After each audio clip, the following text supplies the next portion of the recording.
Assalamualaikum warahmatullahi wabarakatuh. Kami dari kelompok 9 yang beranggotakan saya sendiri Revinata Putri dan rekan saya yang bernama Nia Kurniasi. Kami di sini ingin membahas materi tentang sensory forcing tool for supporting young children in everyday life. Ada banyak cara untuk mendukung anak-anak dan keluarga agar mereka berkembang dan mendapatkan hasil maksimal dari kehidupan mereka bersama. Setiap pendekatan yang didasarkan pada bukti menambahkan alat kekumpulan strategi yang tersedia bagi mereka yang memberikan dukungan bagi anak-anak dan keluarga.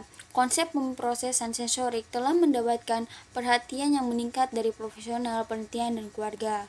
Peningkatan minat ini muncul dari beberapa sumber. Pertama, ketika kita mendengar cerita keluarga dan reaksi anak-anak mereka terhadap peristiwa sensorik.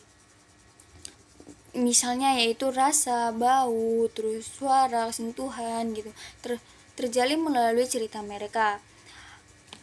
Oleh karena itu, berbagi peristiwa dan yang mempengaruhi respon perilaku terhadap rangsangan mempengaruhi terapis okupasis yang telah menyediakan penelitian dan praktik kepemimpinan. Pekerjaan mereka sekarang mempengaruhi perkembangan pengetahuan interdisipliner untuk menciptakan pemahaman yang lebih besar tentang makna perilaku anak-anak dan pilihan yang lebih luas untuk pendekatan interdisipliner yang efektif dan inovatif untuk melayani anak-anak dan keluarga.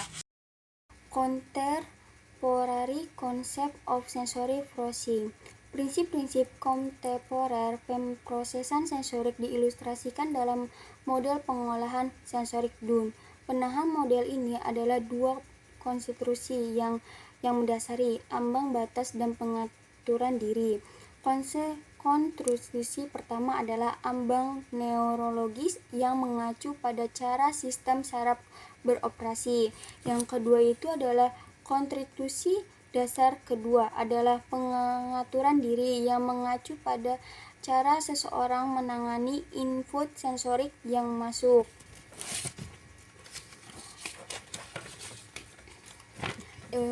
Di situ ada evidence supporting the concept in Dunn model of sensory forcing. Model pemrosesan sensorik Dunn muncul dari penelitian tentang bagaimana orang memproses pengalaman sensorik dalam kehidupan sehari-hari mereka dengan menggunakan penilaian profil sensorik. Sebagai ukuran responsivitas seseorang terhadap pengalaman sensorik dari kehidupan sehari-hari, penelitian melaporkan pola pada populasi umum dan kelompok orang yang cacat. Penilaian profil sensorik adalah ukuran pelaporan orang tua, yaitu orang tua anak melaporkan sampai mereka berusia 11 tahun. Kemudian pelaporan diri terjadi dari usia 11 hingga 90 tahun. Orang-orang menanggap pertanyaan tentang mengalami sensoris ada dalam kehidupan sehari. Misalnya, saya suka berjalan tanpa alas kaki di rumput. Dengan mengatakan seberapa sering pertanyaan itu benar menggunakan skala tipe Likert 5 poin.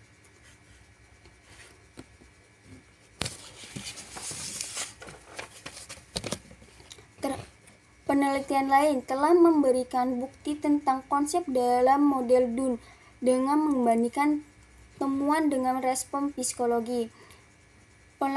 Mereka melaporkan bahwa ada hubungan kompleks antara pola pemrosesan sensorik dan respon psikologi lainnya yang menunjukkan status sistem saraf.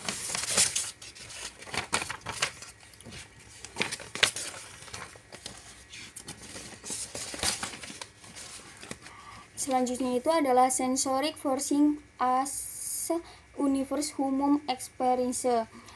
Ini dimulai sebagai sarana untuk memverifikasi bahwa pertanyaan yang tepat diajukan tentang pengalaman anak-anak dengan input sensorik untuk menegati perbedaan yang penting dalam kehidupan sehari-hari. Jika setiap anak berusia 5 tahun bereaksi terhadap sentuhan dengan cara tertentu, reaksi itu tidak boleh dianggap sebagai petanda masalah.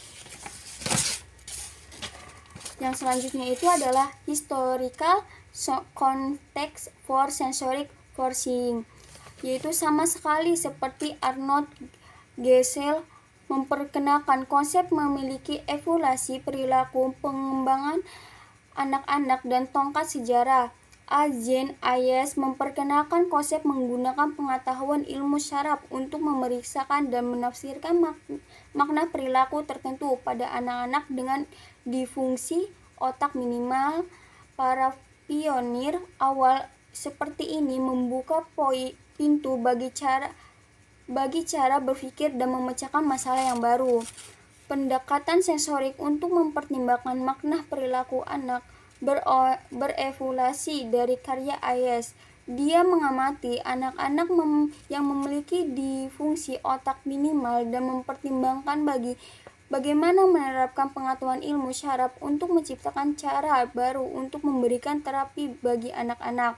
Pekerjaan Ayres melibatkan mengumpulkan bukti dari mengevaluasi, mengamati, dan melayani anak-anak dari perbedaan dari tanggapan mereka terhadap pengalaman sensorik. Dia menggunakan istilah integrasi sensorik untuk merujuk pada ide dan hipotesis dari dalam penelitiannya. Terkadang istilah integrasi sensorik membingungkan ketika ingin mendiskusikan ide-ide ini dengan rekan kerja dan orang tua, karena integrasi sensorik juga merupakan istilah yang digunakan dalam ilmu syaraf untuk menggambarkan prinsip-prinsip bagaimana otak mengatur input sensorik. Integrasi sensorik adalah proses neurologis mengatur informasi sensorik dari tubuh dan lingkungan. Penelitian Ayres memberitahu kita tentang bagaimana anak-anak menggunakan informasi untuk merespon tuntutan lingkungan secara tepat, yaitu bagaimana mereka menciptakan respon adiktif.